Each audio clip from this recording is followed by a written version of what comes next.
My name is Hatton Humphrey, This is Ken Johnston. and this is the Front Porch Political Talk Show. We thank you all for joining us. Well, if we actually remembered to post a schedule or keep to it, you might know when to join us. Otherwise, we thank you for watching. Tonight's another one of those fun random nights we tried to do last night. The timing gods just would not let things happen. So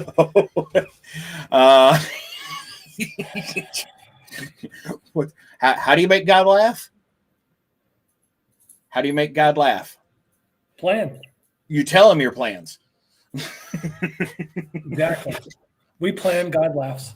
Yes, exactly. So now we have the two hats. We do have the two hats. Plus one.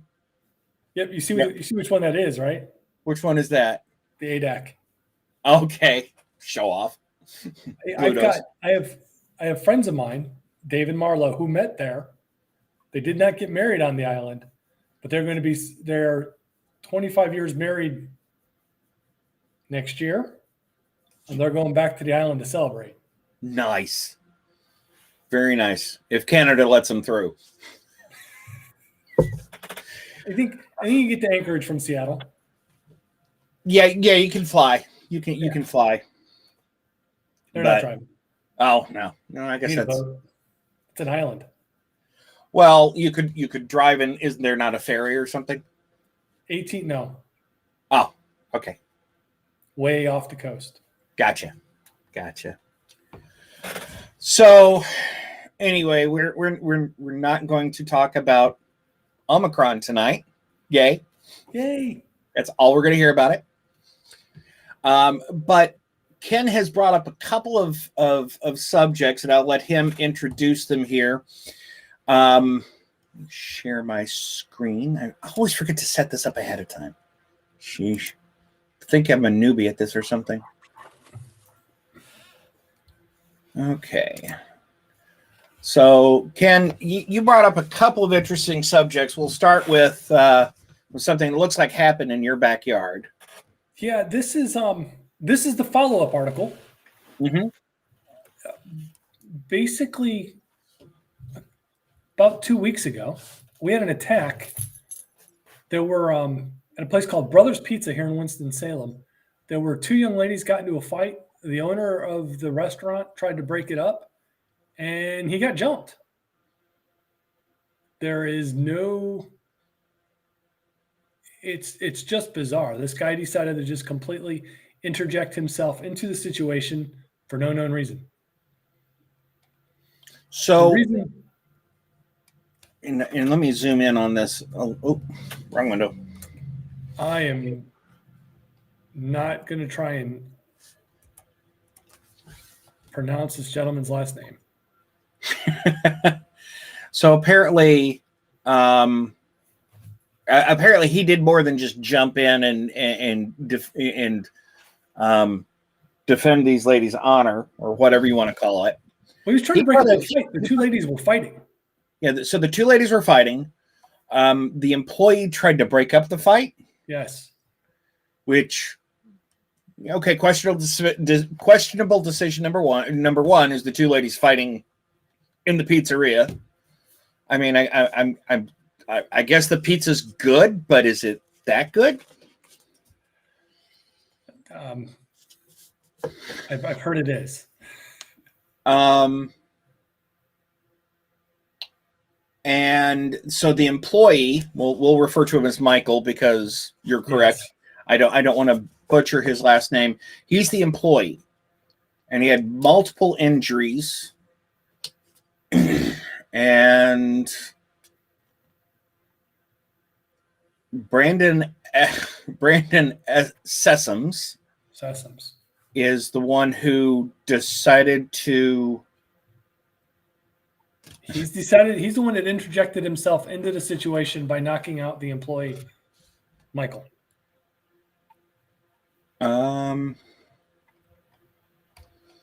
Yeah, this makes no sense. None. Have we heard any additional information on this? This is the follow-up article. So the first one goes into a little bit more detail about Okay. the actual So situation. Here's the guy who was charged. And Mr. Sessoms has turned himself in. Right. I wonder. I don't know if this video plays the. There's. No, it doesn't. It only shows a couple pictures. They would not show the entire video due to the violent nature of the attack. I don't blame them. I don't blame them either. Don't blame them. The point that you and I both wanted to talk about was the increase in violence. Can you bring up the first story? Sure. Let me. Well, there were four. There were three. There was the first one that said, was it from 12 or was it from 8? I don't remember. Okay, so here's this one. This is the Fox News 8. Okay, go to the other one about 12 because I think this is just the video. Okay. And this is the one from 12? No, this is one from 8. 1 second. Let me get that one up. There we go. And I've muted the video. Oh, I messed up. Okay.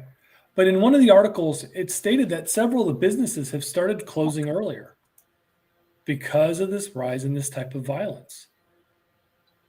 So here's the original one. I'm sorry. That's okay. The follow-up was the man turning himself in. So here's the other one. I'm not going to do the video. Let's turn that off there. Thank you, pop-ups. Confirmed a fight broke out between 5 people. The West 4th Street Pizza Shop was about to close at 2:30 a.m. Sunday. Nothing. What did your mother say? My mom, it was 10. I don't know about yours, but nothing good happens after midnight. What's that? Nothing good happens after midnight. Yeah. Yep. So this was at 2 a.m. Surveillance video showed several people walking toward the back of the restaurant as a conflict erupts. But here's Brothers Pizza in downtown Winston-Salem is one of multiple businesses changing hours, particularly closing on Fridays and Saturdays at midnight instead of 3 in response to recent violence. Right. This is concerning. He said making an extra $1,000 after midnight was not worth the risk anymore. That's some pretty heavy stuff right there. Yeah, and it's not just. I mean, yes, he's saying $1,000 isn't worth it. Well, he's right there.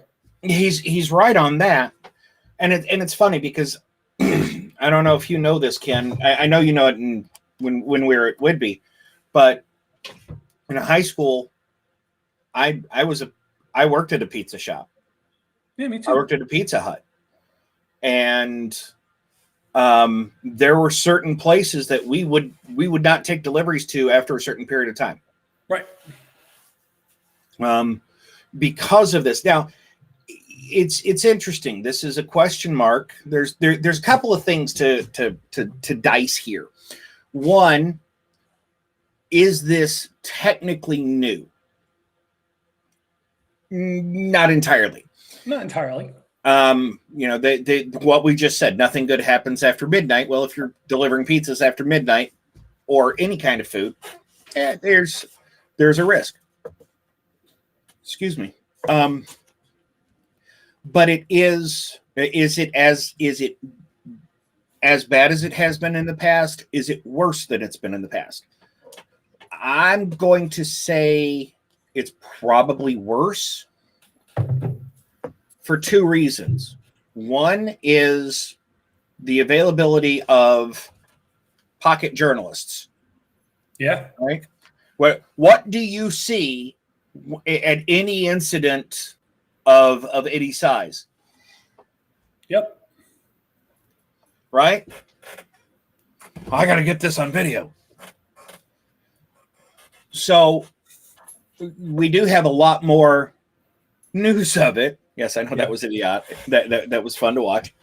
We have a lot more news of it, but we also have a lot more. It is broadcast more because there's more outlets for it to be broadcast on. Right. I do think it is still do think it is still worse than it has been in the past. I think so too. There has been an increase in the public disregard for the well-being of others. Yeah. Let's call it what it is. There's when you see articles about flight attendants, that are that are attacked on planes for not offering somebody a drink because they were sleeping, or or people just getting jumped in the subway, or people walking out of restaurants and getting assaulted. I mean, there has been an increase in just physical assaults. Yeah. And Or for at whatever least- reason, people think it's okay to get in somebody else's face and scream and yell at them too, which Yes. is part of the problem. So,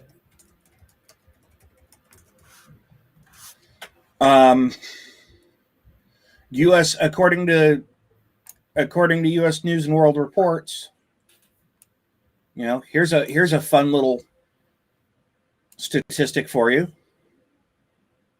Gun violence jumped by 30% during the pandemic.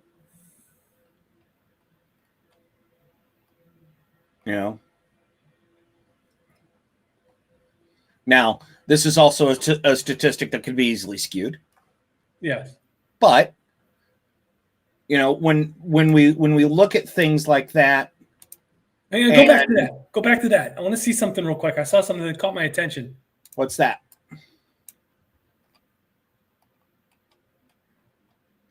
You had a stat up there. Oh, yes. shot up by 100% in Minnesota, Michigan, and New York.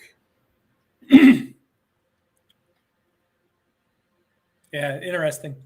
And you had made a comment when we were talking about, when we were prepping for the show tonight, and you brought up an acronym, PTSD. Post-pandemic stress disorder. And interestingly, this says, although our study was not framed to explore the specific factors that cause the increase in the rate of gun violence, the pandemic has been associated with the psychological distress caused by the shelter-in-place orders, increased rates of domestic violence, disruption of social networks, unemployment, and record increases in gun sales and access to guns during the pandemic. Hang on a second, Hat. No problem.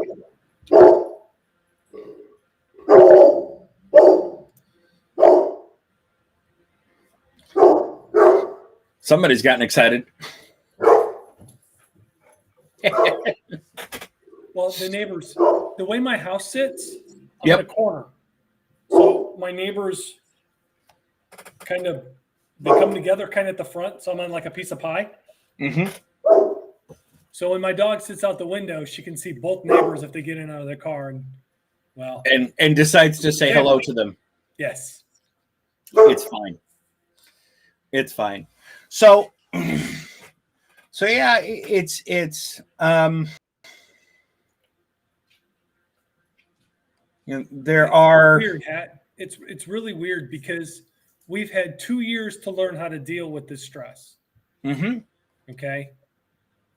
Most people aren't like, well, see, you've stayed working. I've stayed working. My Right. wife stayed working, even though she was working at home for a long time. But it seems like people aren't taking responsibility for their own health. They have not learned how to deal with this. Now, in some cases, like Michigan, where you were getting yelled at for mowing your own lawn, Yeah. there are problems. Okay. Right. Understand that. But What's that? well, like in Michigan, I think they were getting arrested or fined for being outside mowing their lawns because they weren't supposed to be outside at the beginning of the pandemic. Yeah. So, I mean, it makes it kind of hard to get any exercise at all. But we haven't learned from this. Nothing about health. And no one's taking responsibility. It's all somebody else's fault. You know what I mean? Yeah. It truly is. It truly is. And it's funny because there's, you have some groups of people talking about mental health. Yes. Mainly employers. Yes. And, and then there's, okay, little disclosure here. Hat likes to watch van life videos. We've talked about this in the past. In the van life community, one of the biggest couples going into 2019 was a couple that was Max and Lee, and she's a Canadian, he's an Australian. And they had built a van and driven all over North America, South America, or North and Central America, and then they broke up. And shortly after they broke up, she started her own channel, he started his, and then she committed suicide in a rather spectacular. She jumped in front of a train. Yeah. Wow. And that hit. Now, understand, most van lifers are, you got two strains. Either the I'm going to build stuff because it's fun, or I'm going to build stuff and then I'm going to promote a vegan lifestyle. Right. But they're all much prettier than us. They're all much skinnier than us. And they all and the girls look really good in two-piece swimwear, and the guys generally get drooled over by whoever. Yeah. But the thing to remember is this is a tight-knit community. Yeah. They literally, one of the couples sat down. It's funny, last night, and they were showing their YouTube subscription list, and it's literally all of the major van lifers. Yeah. And Max Lee were one of the big ones, and it hit them hard. So one company that actually came out and started sponsoring van life videos is a company called BetterHelp. And BetterHelp is an online therapy company. Chael Sonnen is one of the YouTube channels I follow, MMA guy, and he is sometimes sponsored by them. Yeah. Yeah. And so there has been a push in some areas for, acknowledging the mental health aspects of this. I remember talking to somebody and saying, this pandemic is not just a physical health crisis. It is a mental health crisis.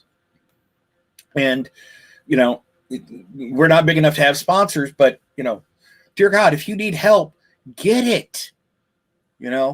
If go to, I could point you to any number of YouTube channels that are being sponsored by BetterHelp where you can go get a discount.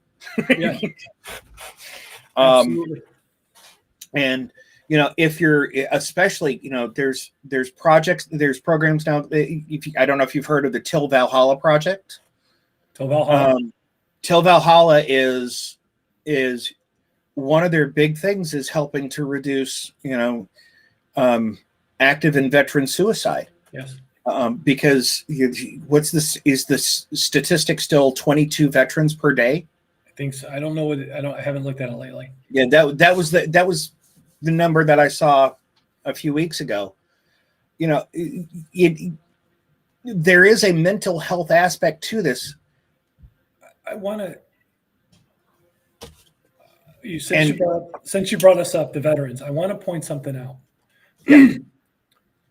My last job, one of the gentlemen that I worked with, his name is Paul. Paul's retired British military. Mhm.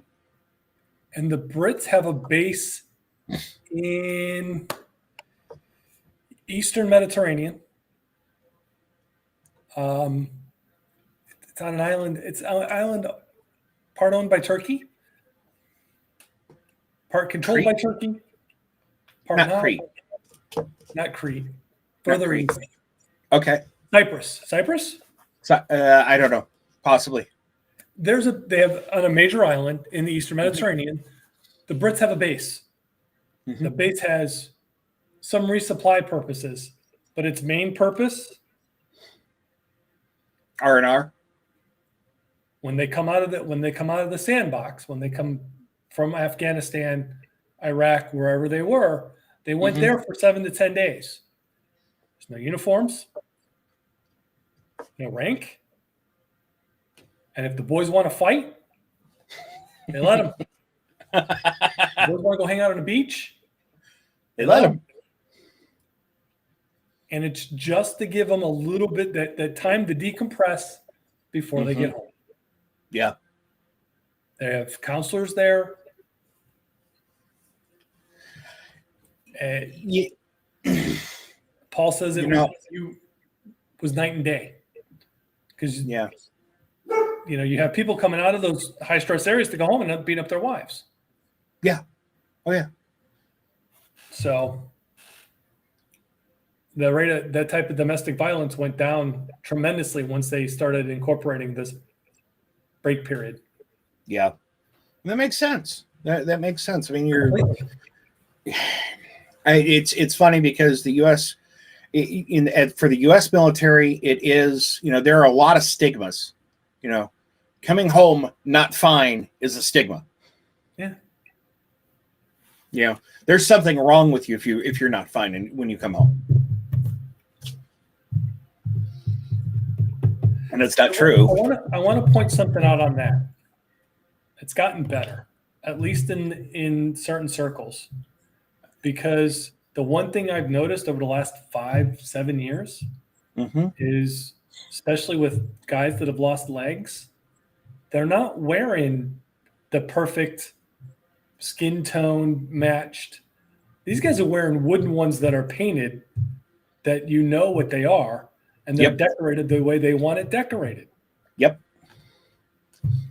It's not, and in some cases, it's with their military crest. Yes. One other thing, and then we'll switch. We'll switch gears. But while we're talking about military, you're talking about it getting better. One of our shipmates, children.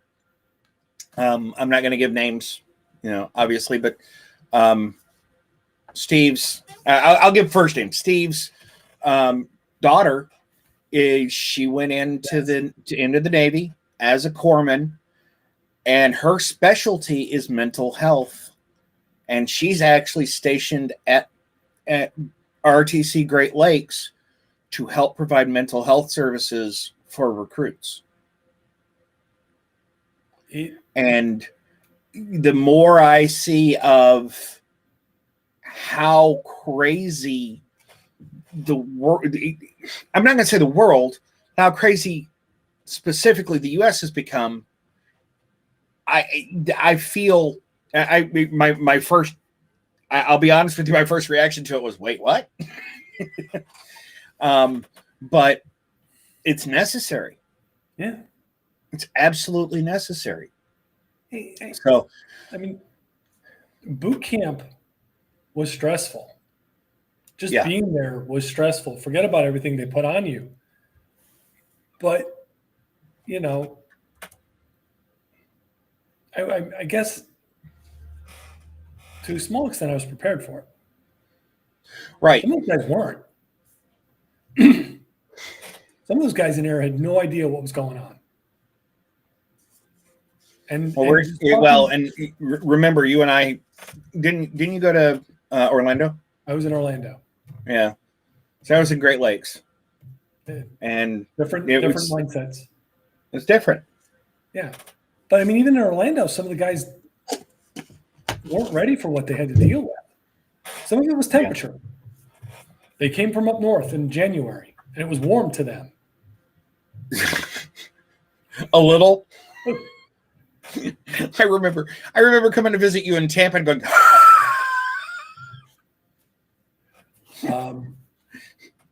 But some of those guys, I mean, and Mike, I remember my company commander telling us, it wasn't but a couple weeks into boot camp.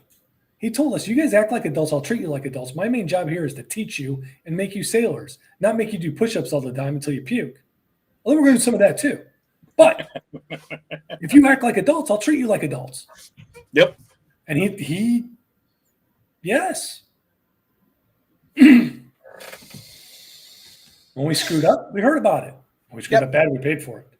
But, general quarters. But some of those guys couldn't handle that hat. Yeah.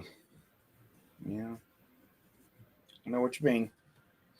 So speaking of military, and we got about 4 minutes left. Do we want to try and squeeze with this one in, or do we want to record something for later?